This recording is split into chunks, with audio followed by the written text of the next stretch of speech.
we constantly hear F-16 fighter jets flying overhead. These create loud noises which pose an obstacle to teaching. What started as a few campuses less than a year ago is now more than 300 in the U.S. alone, and it's global.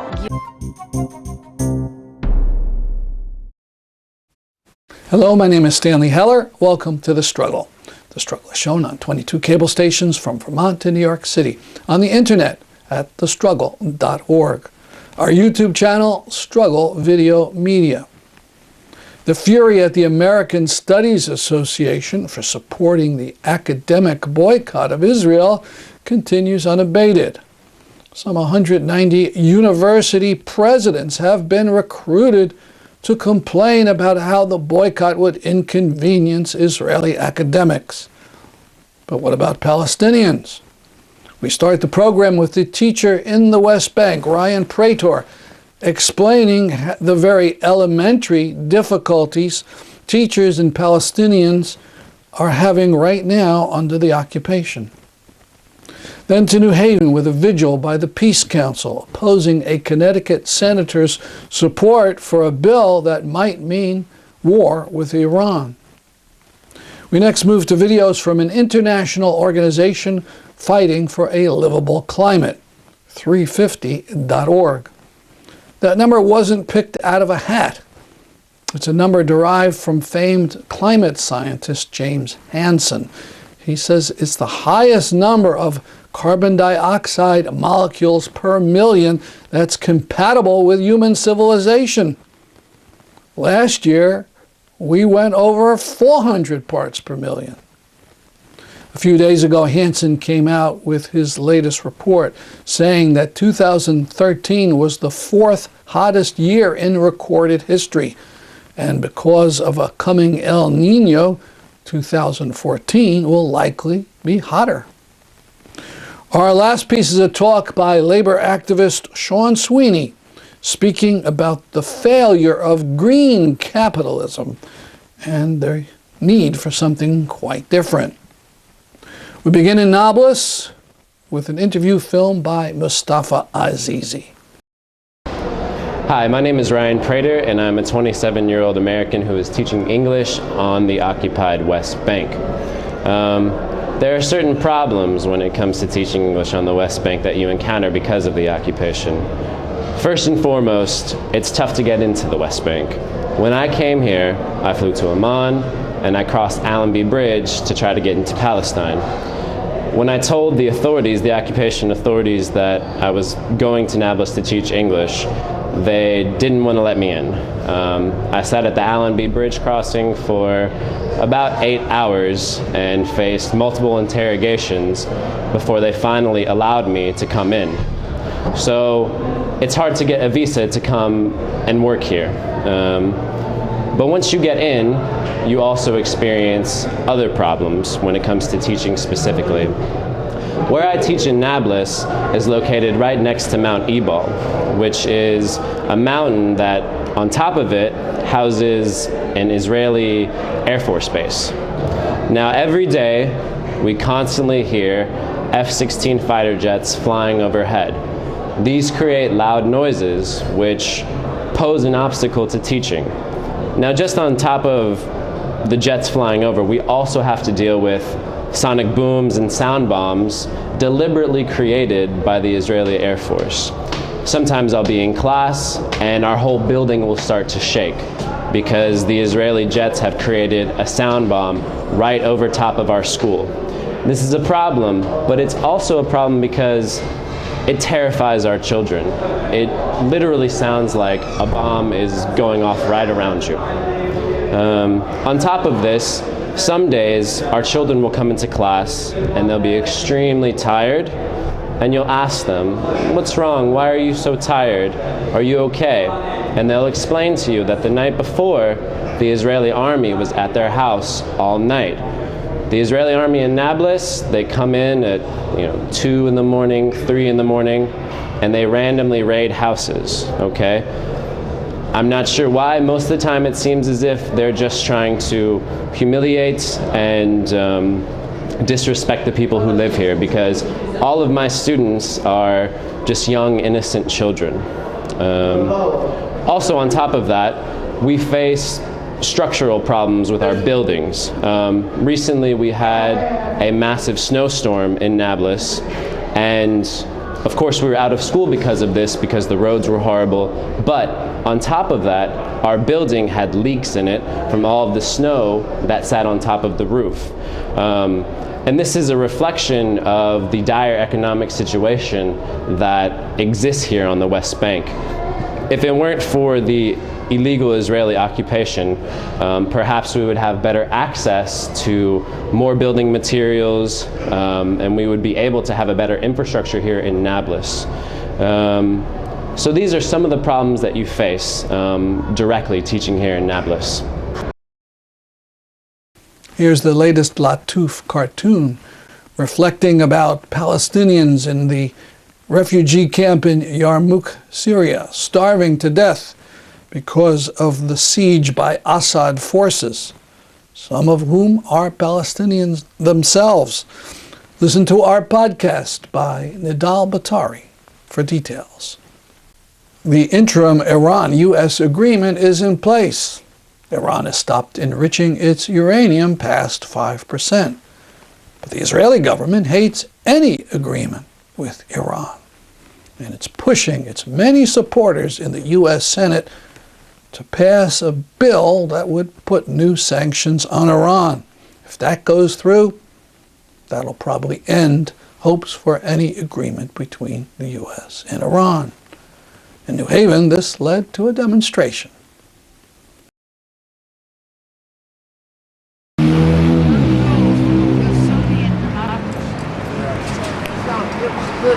Not my sign, I'm just a patsy.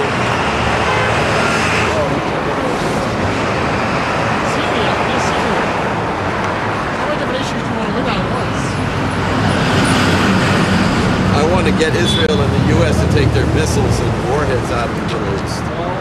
That's the goal.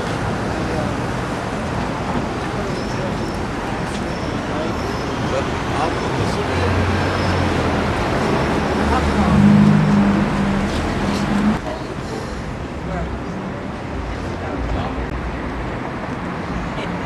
Next day, the Times of Israel had an article which they quoted one of the right wings charging him with treason, calling him a traitor, and asking that he be tried and convicted as a traitor, just for talking about Israel and nuclear weapons.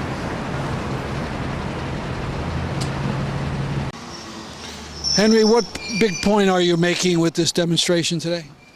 What we're trying to do is get people to call Senator Blumenthal and tell him to take his name off of a bill that he's co-sponsoring that really is a bill that is leading to war with Iran.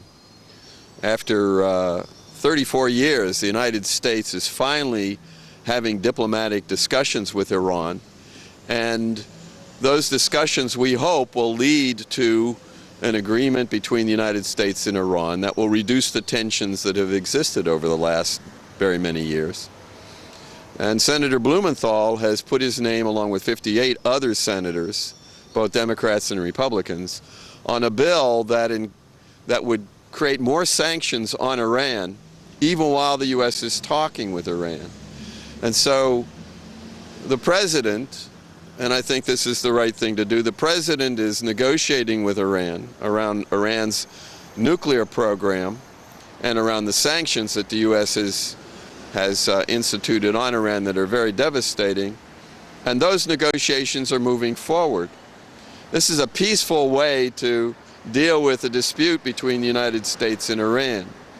But Senator Blumenthal, unfortunately, thinks that by holding a gun to Iran's head, that will help the negotiations. The president has said that it will kill negotiations and the remaining option will be war. Now to two videos from 350.org.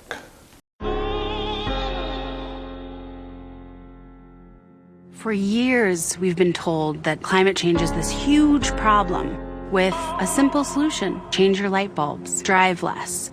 I think common sense told us it was going to take a lot more than that. We were set up to think that we were the bad guys. The fossil fuel companies have in their reserves 5 times as much carbon as would be necessary to take us past 2 degrees.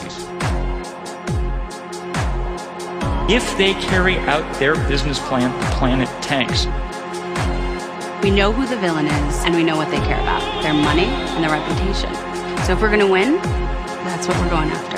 By divesting from the fossil fuel industry, we're taking a moral stand against these companies. But it's not just moral, it's strategy. We're not just changing light bulbs, we're changing paradigms, changing the world. What started as a few campuses less than a year ago is now more than 300 in the US alone. And it's global. Europe, Australia, and beyond. Churches, cities, and states are joining in the movement to divest from fossil fuels. What's most exciting is the collaboration and the community power that these campaigns are building. And people are paying attention. The more money that we take out of these fossil fuel resources, the more money that we're investing in alternative energy sources. We've seen what the fossil fuel industry can do with the billions we've invested in them. Imagine what we could do if we invested that money in us.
Sean Sweeny spoke last year at the Eco-Socialism Conference in New York.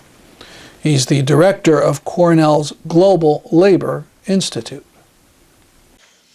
You know, I grew up in the socialist left in Britain, and I didn't pay much attention to the environmental crisis. I didn't really know there was one. I knew there was pollution, and I knew that was bad. I knew workers got harmed by it.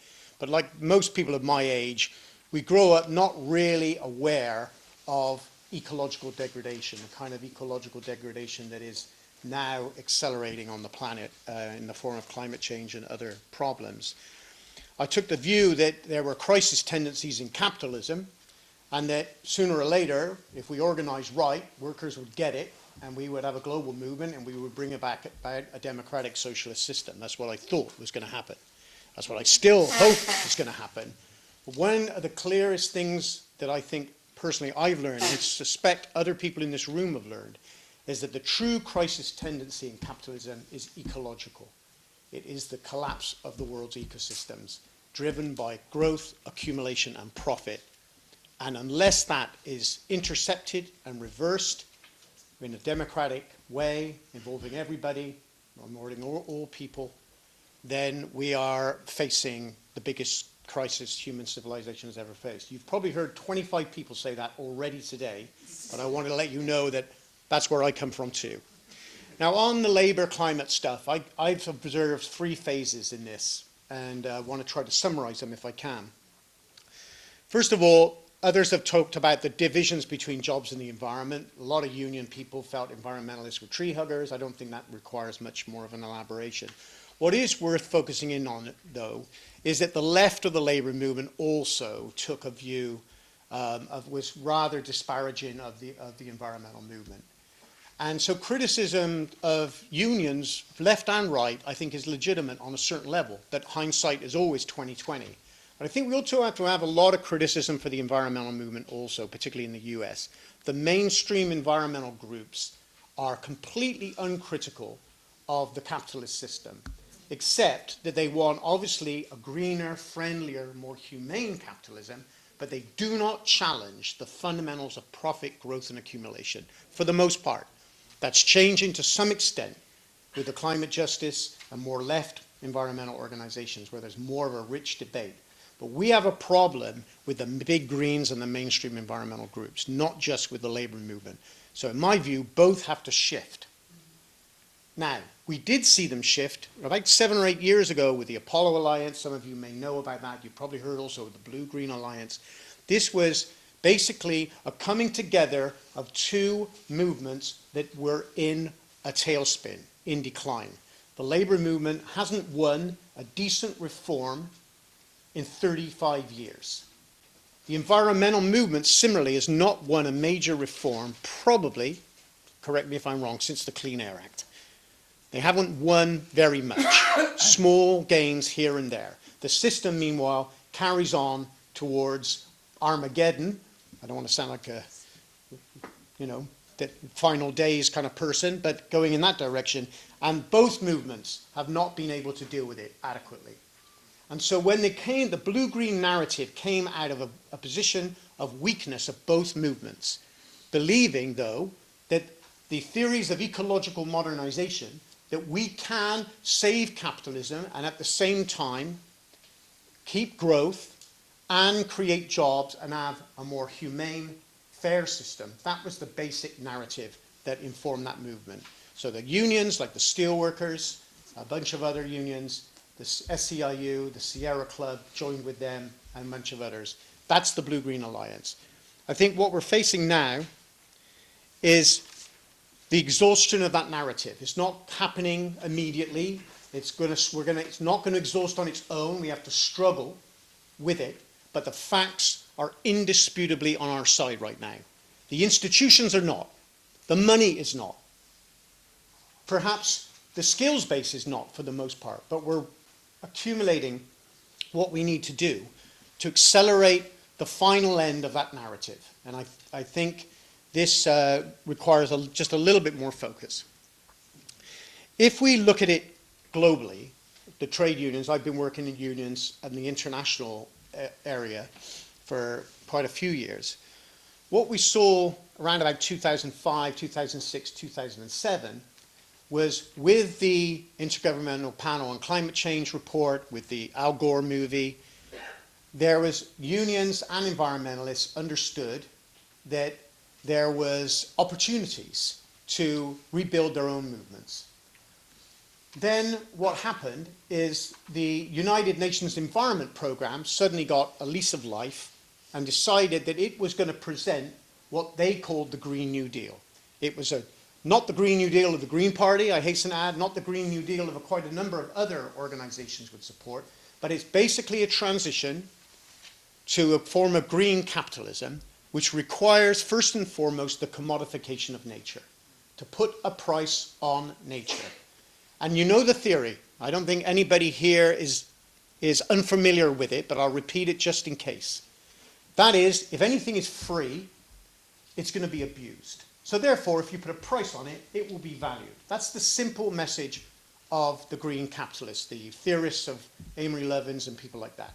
That's the United Nations Environment Programme's perspective, and that's the perspective of a wing of the capitalist class who take a more long-term view of their own system.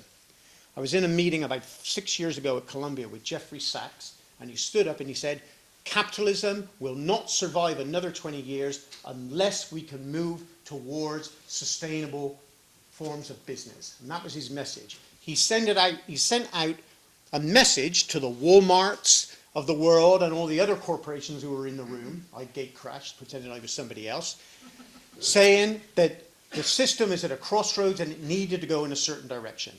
And what we have witnessed in the past few years with the economic crisis of 2008 and the financial crisis is the resurgence of the fossil fuel companies and the capitalist wing of the capitalist class that really doesn't want to see any change whatsoever. Up until the time of the UN Copenhagen talks, late 2009, you could say that things were slowly going towards the green capitalists, that they looked like they had the arguments on their side. There was a financial crisis. Obama came in, along with other governments around the world, and put $2 trillion of stimulus money, a lot of it earmarked for green investments. So there was a feeling that that was the way things were going to go. You had Rudd was elected in Australia with the same kind of program. Even conservatives like Angela Merkel said the same thing. That now is history. That is gone. There is going to be no global climate agreement coming out of the UN, no matter what the State Department might say as they lead up to it about their concerns about climate change. Obama is given the orders, maybe not Obama, but Todd Stern, who works for the administration, is telling the US negotiators, don't you even think about a global agreement to reduce emissions. Any agreement is going to be, even if it came out, and it won't, will be completely inadequate and unable to deal with the crisis. Now, one thing we have to say is, what's the economics underlying this resurgence of fossil fuels? And I would say it comes down to three words: supply, demand, and money. Forget peak oil. Forget peak coal. Forget peak gas. Yes, if we carry on using it the rate we're using it, it'll probably run out in a couple of centuries from now. But the idea that it's already running out and there's no fuel is not true. And we have to get this clear. The International Energy Agency in the last couple of years have produced reports. There are 1 trillion tons of economically viable coal on the planet. New sources in Kazakhstan, Mozambique, all over the world is opening up. Meanwhile, the tar sands. If you think the Alberta tar sands is the only tar sands patch in the world, think again. There are others, and some of you know that already. So extreme energy is on the agenda. The more that comes online, that satisfies the supply, or that meets also the demand. The demand is coming mostly now, not from the OECD developed countries, although they still have the lion's share of demand. India, China, Mexico, Brazil, Indonesia, the Philippines, South Africa, all of these countries are growing at such a rate that the demand is there. And what demand does is it raises the price. So it raises the price above, in the case of oil, $80, $90, $100 a barrel. That makes tar oil profitable. And that's why you've seen $150 billion of investment go into Alberta in the last 10 or 15 years. It's viable, it's profitable. So you've got the supply, you've got the demand, and you've got the money. No one in this room is unaware of the massive amounts of profits made by the fossil fuel industry. But I would ask you to compare it to the profits made by the wind and solar industries. They're like this in their margins. They're losing jobs, they're losing market share, they're being killed by shale gas, and at the end of the day, the fossil fuel companies are wiping the floor with them. That's what we're dealing with. It's the death of the green capitalist scenario. We have to face up to that fact. So I have like 2 minutes left, I believe. So I'm just going to, you did say 12 minutes. That's what I was told. That's what I prepared for. So what do we do? What do we do? The labor movement now is split. The building trades in particular have aligned themselves with the fossil fuel companies. They're basically inseparable from each other. That's pretty clear. Look at the building and construction trades. They have websites that they share with the industry. They're not really unions anymore in many senses of the world. They're in an alliance with the industry. The left unions, we've talked about them, the nurses, the transport unions, they are weak at the moment. But what's encouraging is even though they're weak, they're beginning to show a little bit of understanding of what needs to be done. What's most encouraging, I think, is what's happening on the global stage. Because there was a big debate at the Rio +20 conference. This was a green capitalist-like festival. The trade unions got together, and the unions from Europe came in and said, we think green capitalism is better than dirty capitalism, so we're going to go with green capitalism. Everybody on board? And guess what? Loads of unions, largely because it was organized in Brazil. The Brazilians, the Argentinians, the Andean region, the South Africans, the South Koreans, all said, we are against the commodification of nature, we are against what this system is doing to the planet, that workers and the environment are abused in equal measure by this system. So that was the message. It opened up a new struggle within the labour movement around a new discourse and a new vision. The last point I would make is this. System change we need, but we do need a transitional approach. We can't just assert that it's capitalism. I don't think anybody in this room accepts, or we all may be against capitalism, many of us are, but we do need an idea, a roadmap on how to get from one system to the next. And I would say there are certain strategic sectors, and we've referred to them before. Energy is the most important sector in my view. We have to have a campaign for energy democracy. The people must take back the energy system from the corporations. We must decommodify electrical power in order to then enhance energy conservation on a massive scale. We must decarbonize the transport system. We must do what we can to reduce emissions within the science-based scenarios that have been made available to us. Only if we come out with a sort of a clear idea of how we go, I think, will eco-socialism resonate with people. Because to assert that it's the system stupid is extremely important and valid. But the next question is, so how do we get from here to there? And we're only just beginning to think about that, and I look forward to participating with you and trying to put some flesh on the bones on some of those issues. Thanks, Traven. Thanks, everybody. That's our program for today. See you next week at this time. I'm Stanley Heller, and this is The Struggle.